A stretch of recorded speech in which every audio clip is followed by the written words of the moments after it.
Señoras y señores, muy buenas noches, bienvenidos, un gusto poderles saludar, bienvenidos al desarrollo de la clase correspondiente a Ciencias Naturales. Buenas noches, licenciado. Buenas Buenas noches, noches, licenciado. licenciado. ¿Cómo están compañeros? Buenas noches, Buenas bienvenidos. noches, licenciada.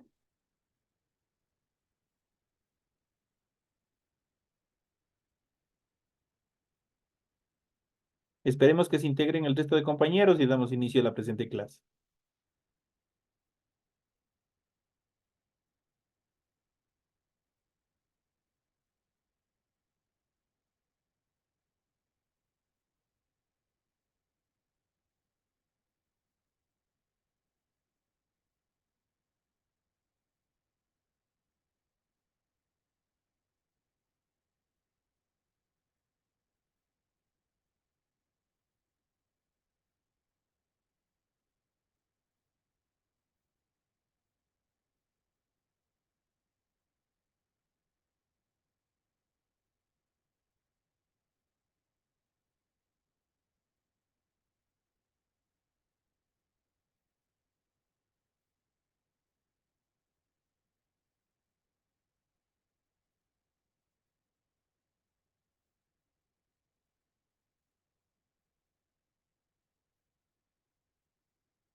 Buenas noches, licenciado. ¿Cómo está? Muy buenas noches, compañerita, bienvenida. Esperemos que entren el resto de compañeros. Les esperamos solamente un minutito más, nomás y de inmediato empezamos a desarrollar la presente clase.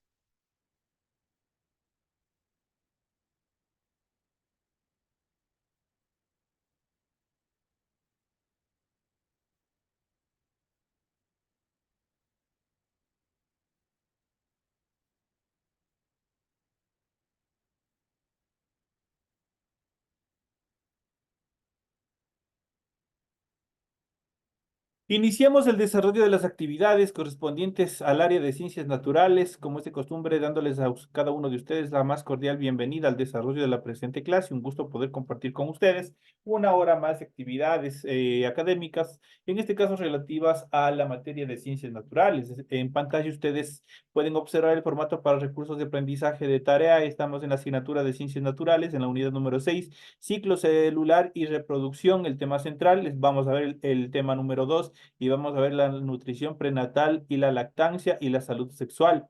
Tienen ustedes el tipo de tarea, tienen el objetivo de tarea y a continuación tienen las instrucciones. Recuerden que el trabajo es individual, deben leer el compendio de la unidad 6, tema número 2, pueden ampliar su información sobre el mismo tema con otras bibliografías, de ser necesario.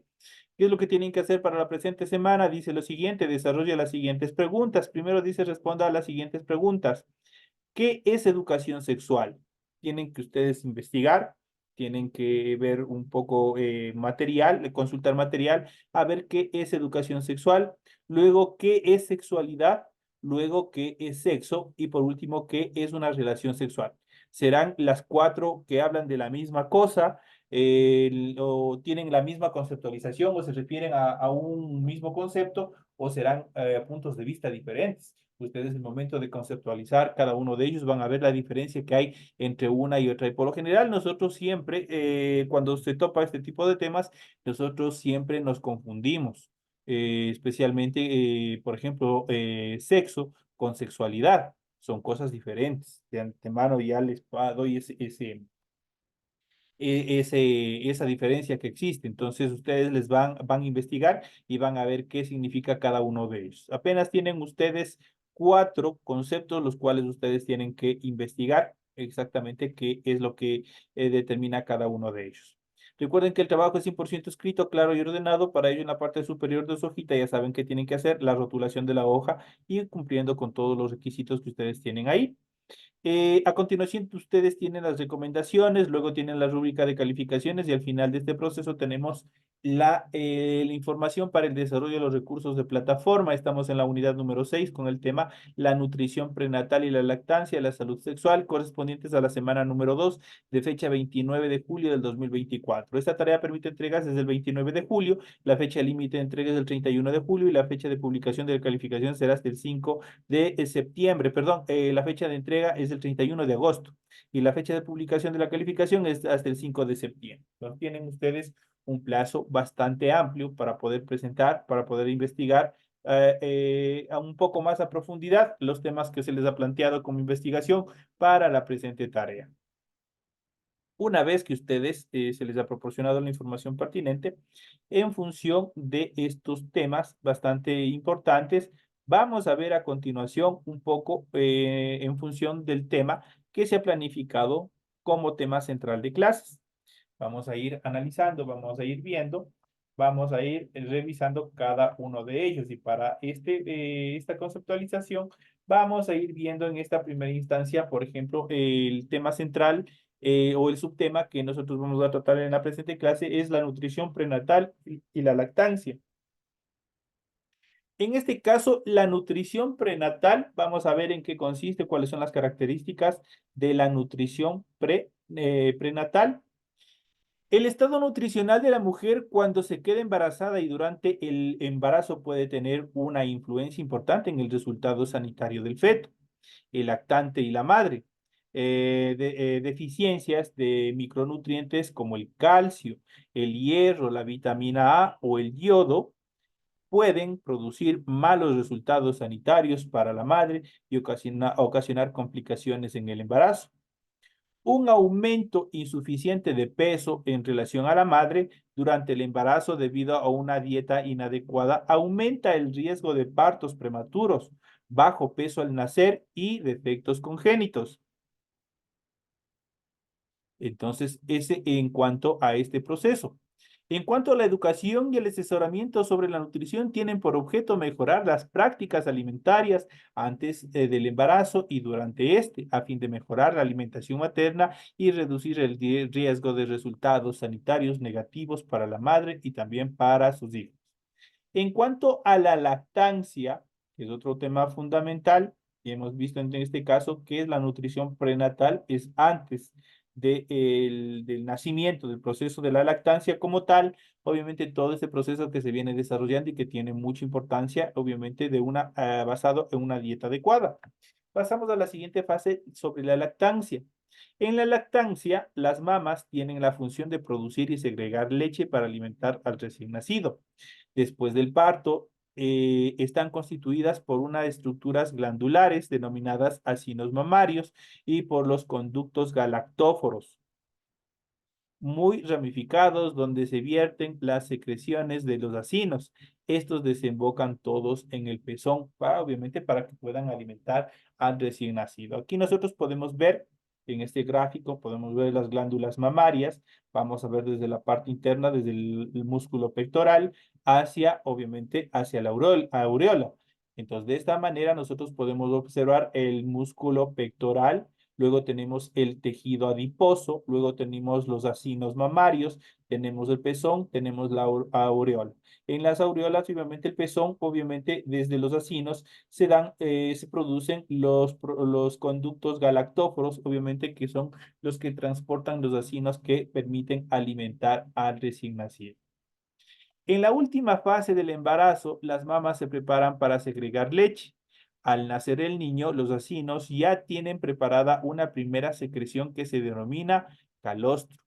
Obviamente esto incluso cuando haciendo una correlación, por ejemplo, especialmente nosotros obtenemos de las vacas, obtenemos la leche. Y cuando una vaca pare por primera vez, siempre, por ejemplo, sale una leche que es un poco más intensa, más espesa, ¿no es cierto? A eso nosotros por lo general lo conocemos como el calostro.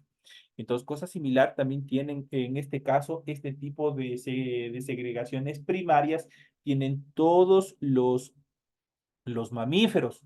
Justamente en esta primera estructura de leche, es donde se encuentran los nutrientes más intensos que les permitirá, obviamente, a las crías o a los hijos, obviamente, aportarles de nutrientes y de protecciones, obviamente, que eviten que se contagien con diversas enfermedades, darles mejor aspecto y, obviamente, una fortaleza diferente. Pues por eso, obviamente, este calostro es fundamental en la primera etapa de alimentación del recién nacido. Este es el primer alimento que toma el recién nacido, justamente. Contiene una gran cantidad de proteínas y anticuerpos que le servirán de defensa contra las enfermedades. Posteriormente, la composición de la leche materna varía, ya que contiene más grasa y también glúcidos. En ocasiones, cuando la lactancia materna no es suficiente para la nutrición del bebé, se le complementa con leche maternizada. Pero esta leche maternizada, ojo con eso, no reemplaza en ninguna manera a la leche materna, a la leche natural, a la leche de la madre. Simplemente esto puede ser como un complemento, porque hay mucho en la actualidad. Las mamitas modernas dicen, obviamente, que a través del proceso de la lactancia se les daña el cuerpo. Tienden a deformarse el cuerpo y una serie de cosas más, cosas que no son reales y obviamente les reemplazan la leche materna por la leche maternizada, la leche artificial. Y obviamente, por más estructurada que tenga la combinación, en este caso, con los componentes químicos, nunca va a reemplazar lo que es la leche materna.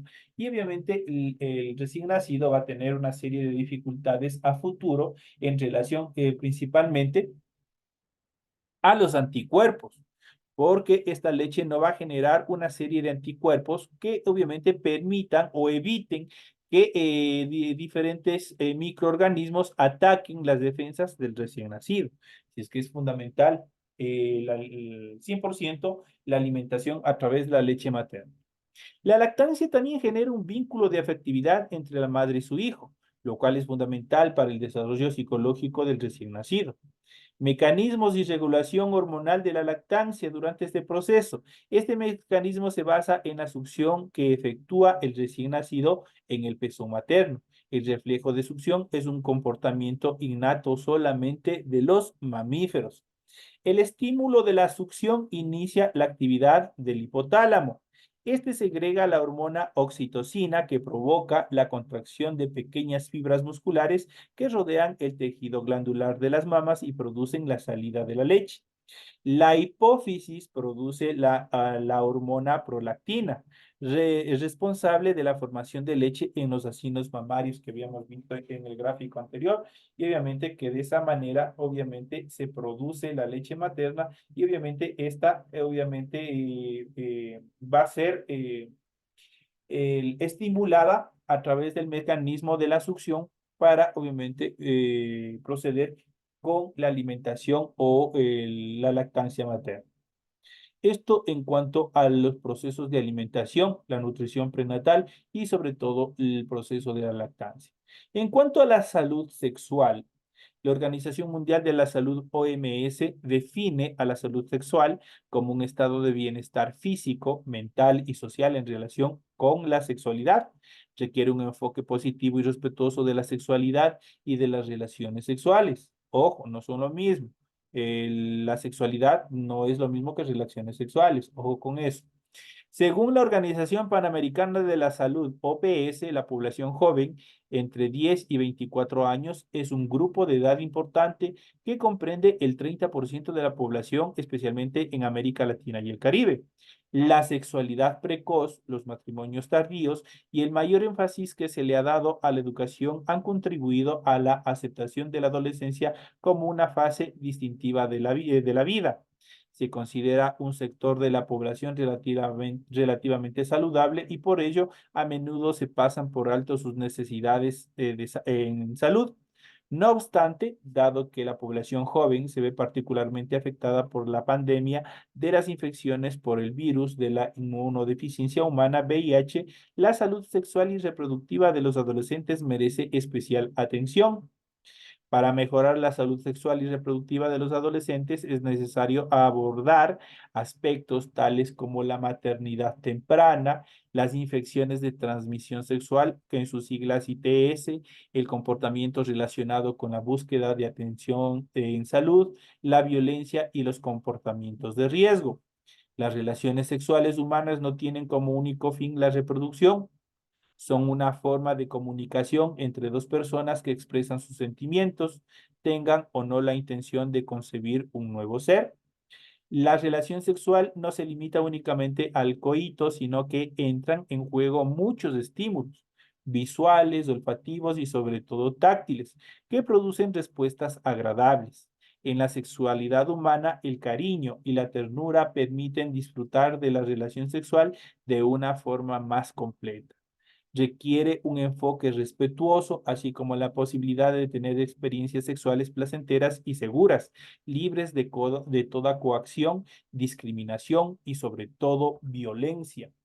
Según el Plan Nacional de Salud Sexual y Salud Reproductiva durante los años 2017 al 2021, el enfoque de sexualidad integral plantea la necesidad de pensar la sexualidad no desde una perspectiva meramente reproductiva, sino reconocerla como parte del desarrollo integral del ser humano durante las diferentes etapas de su vida, en la que es fundamental la autonomía para decidir sobre la vida sexual sin violencia y discriminación. Conocer sobre el uso de métodos anticonceptivos como el condón no solo cumple una función anticonceptiva, sino que además previene infecciones de transmisión sexual. Como subraya la OPS, muchas de las normas culturales y sociales restringen el acceso a los adolescentes a la información y conocimiento básico y prescriben un rol desigual y más pasivo en la toma de decisiones en relación con su sexualidad. Esto disminuye su autonomía y expone a muchas de ellas a coerción sexual y también a violencia. En cuanto a la salud sexual es un aspecto fundamental para la salud y el bienestar generales de las personas, las parejas y las familias, así como para el desarrollo económico y social de las comunidades y también de los países. La salud sexual considerada afirmativamente requiere un enfoque positivo y respetuoso de la sexualidad y de las relaciones sexuales, así como la posibilidad de tener experiencias sexuales placenteras y seguras sin coerción, discriminación ni violencia. La capacidad de los hombres y las mujeres para lograr la salud y el bienestar sexual depende de dos aspectos fundamentales. Primero, el acceso a información integral de buena calidad sobre sexo y sexualidad. Luego, conocimiento de los riesgos que pueden correr y su vulnerabilidad ante las consecuencias adversas de las actividades sexuales sin protección. Entonces, aquí nosotros debemos tener una serie de aspectos mucho más solamente por el instinto, sino aquí intervienen una serie de aspectos desde el punto de vista psicológico, emocional y otros aspectos más. También la posibilidad de acceder a la atención de salud sexual en todos los centros y subcentros de salud, obviamente tiene que estar dispuesto a la atención sobre la salud sexual. En cuanto también tenemos a la residencia de un entorno que afirme y promueva la salud sexual. Los problemas relacionados con la salud sexual son de amplio alcance y abarcan la orientación sexual y la identidad de género. La expresión sexual, las relaciones de placer también incluyen las consecuencias negativas y los trastornos tales como las infecciones con el virus de inmunodeficiencia humana, conocido como VIH, infecciones de transmisión sexual y del aparato reproductivo, así como sus consecuencias adversas, por ejemplo, el cáncer e infertilidad. Tenemos el embarazo no deseado y también los abortos, que obviamente este último tema del aborto es un tema bastante controversial, obviamente para muchos aspectos o puntos de vista sociales, el aborto es un tabú hasta la actualidad o está mal visto dentro de la sociedad. La disfunción sexual, la violencia sexual y prácticas nocivas, entre ellas la mutilación genital femenina que se aplican en determinados países, entre otros tipos de violencia que también se dan.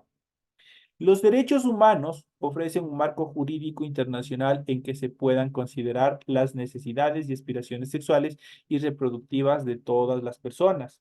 En los últimos años se han utilizado cada vez más los instrumentos internacionales de derechos humanos para respaldar y promover reivindicaciones jurídicas de personas y comunidades, a fin de que los gobiernos nacionales garanticen el respeto, la protección y el goce de sus derechos de salud sexual y reproductiva. Las definiciones de trabajo y el marco de programación presentan aquí se basan en derechos humanos internacionales reconocidos y ofrecen un enfoque para la formulación de programas sobre salud sexual basados en derechos. Los principales elementos conceptuales de la salud sexual se muestran a continuación. Vamos a ver cuáles son. Principales elementos conceptuales de la salud sexual desde la perspectiva holística y positiva. La salud sexual consiste en el bienestar y no meramente en la ausencia de enfermedades. La salud sexual implica el respeto, la seguridad y la libertad frente a la discriminación y a la violencia. La salud sexual depende del goce de determinados derechos humanos. La salud sexual es pertinente a todo el ciclo vital de las personas, sean estas jóvenes o mayores, y no solo a los años de edad fecunda. La salud sexual se manifiesta por medio de diferentes sexualidades y formas de expresión sexual.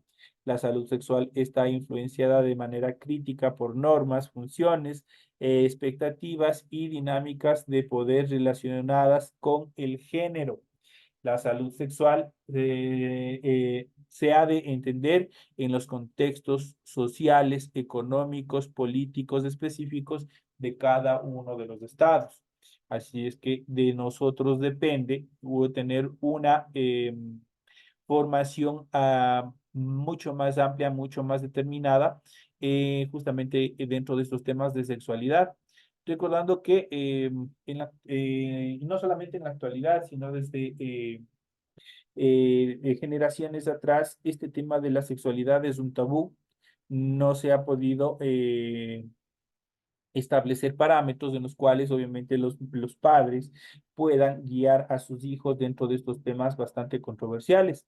Antes, en épocas antiguas, obviamente hay el tema de coerción a temas de sexualidad era mucho más amplio. No se podía tocar esos temas, pues eran considerados nocivos, eran considerados diferentes, y por eso es que muchas de las veces eh, o la mayoría de las veces, obviamente, terminaron en embarazos no deseados, embarazos en adolescentes y otras cosas más.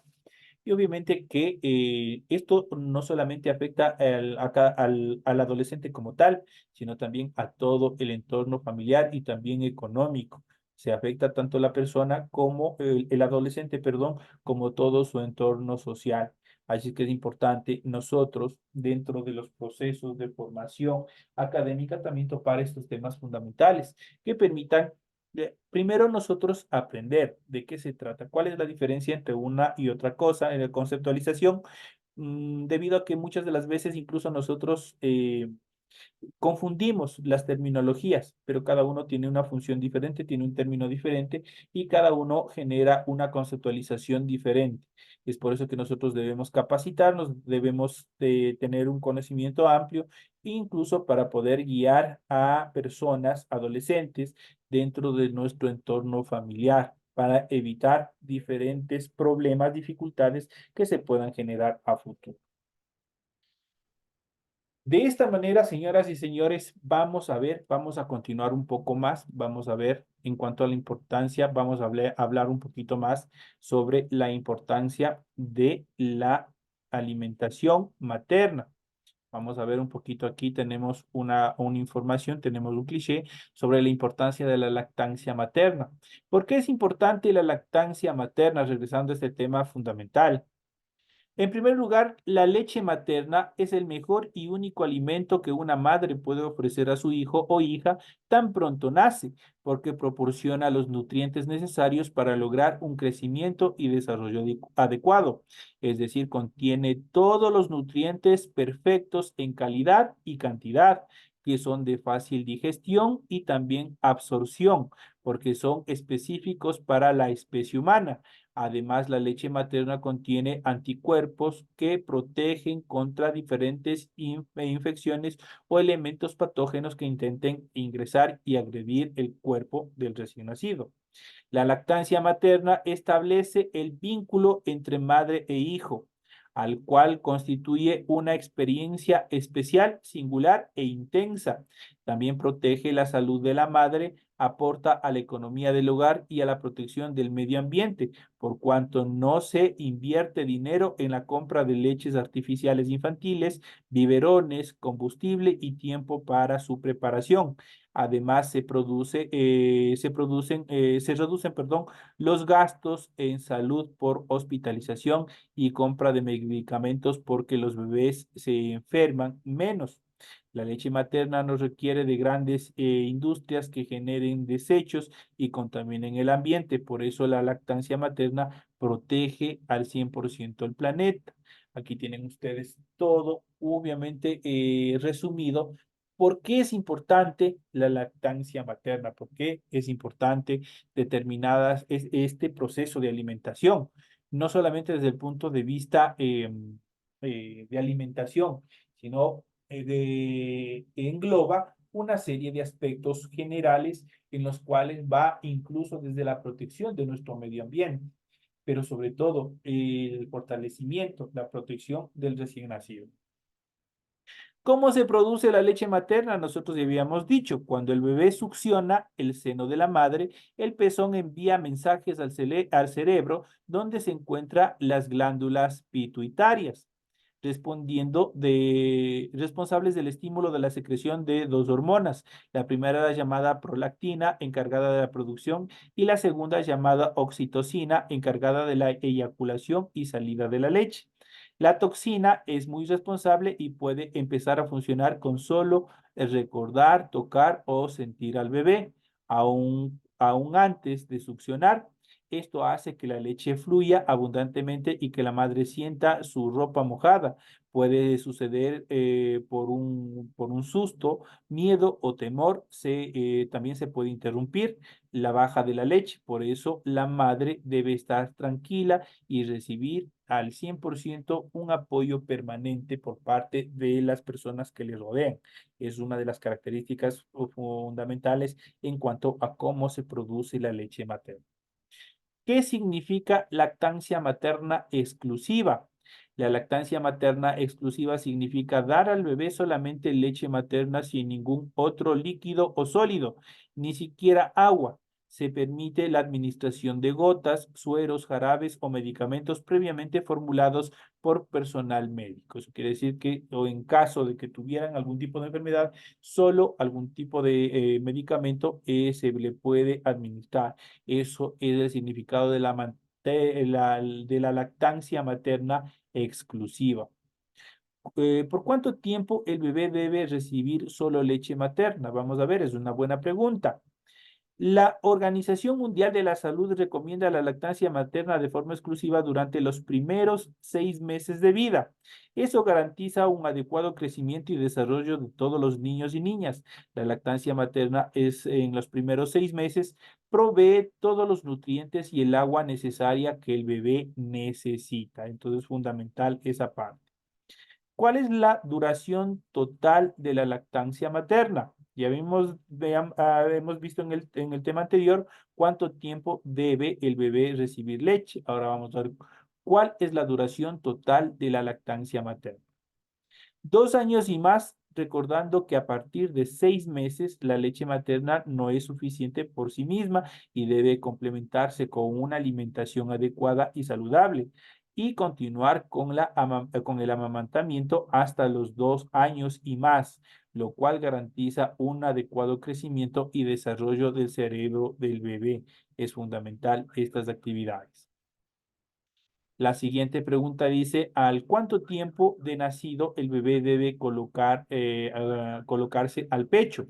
Vamos a ver, es una buena pregunta. Y esto va dedicado para todas las mamitas o las futuras mamás que estén preparados. En las primeras horas de nacido, el bebé debe colocarse al pecho de la madre. Cuando los bebés sanos son colocados piel con piel con sus madres inmediatamente después del nacimiento sobre el abdomen y pecho materno, demuestran capacidades notables. Están alertas y estimulados por el contacto de su madre. Pueden arrastrarse hacia el pecho, huelen y lamen el pezón de su madre y finalmente inician la succión y también el proceso de alimentación. El contacto temprano piel con piel facilita que bacterias de menor peligro que se encuentren en la piel de la madre sean las que primero entren en contacto con la piel del bebé. Estas bacterias protegen al bebé de otras bacterias más peligrosas que pueden estar presentes en el hospital y también en el personal de salud. Este primer contacto de la mano o cabeza del bebé sobre el pecho estimula la secreción de oxitocina, hormona que facilita el flujo de leche, exaltando las sensaciones del afecto y del amor que necesitan justamente dentro de este proceso. Esto como aspectos fundamentales que se pueden dar dentro de la alimentación materna. De este tema, ojalá se pueda tocar un poquito más, porque es indispensable que todos, obviamente, tengamos, especialmente las mamitas, tengan un conocimiento más amplio de por qué se dan todos estos procesos. No es solamente un simple y mero proceso de alimentación, que no va mucho más allá. Va la parte psicológica, va el afecto y la relación que genera entre madre e hijo. Eso es importante. Hoy en día que se han perdido muchos de estos, justamente desde aquí parte problemas y alteraciones psicológicas cuando existe ese desapego del bebé hacia su madre. Este tipo de relación desde el primer proceso de alimentación es fundamental en ese vínculo emocional y sentimental que se genera entre la madre y el recién nacido. De esta manera, compañeros, llegamos ya a la parte final del desarrollo de la presente clase. Ha sido un gusto haber compartido con ustedes. Tienen toda la información pertinente para el desarrollo de las actividades, de las tareas pertinentes para esta semana. Me despido de todos ustedes, que tengan una feliz noche y nos estaremos viendo hasta la próxima clase. Gracias, licenciada, Gracias, igualmente. licenciado. Pase bien. Gracias, licenciado. Una excelente noche. Gracias, buenas noches. Gracias, Milice. Dios le bendiga.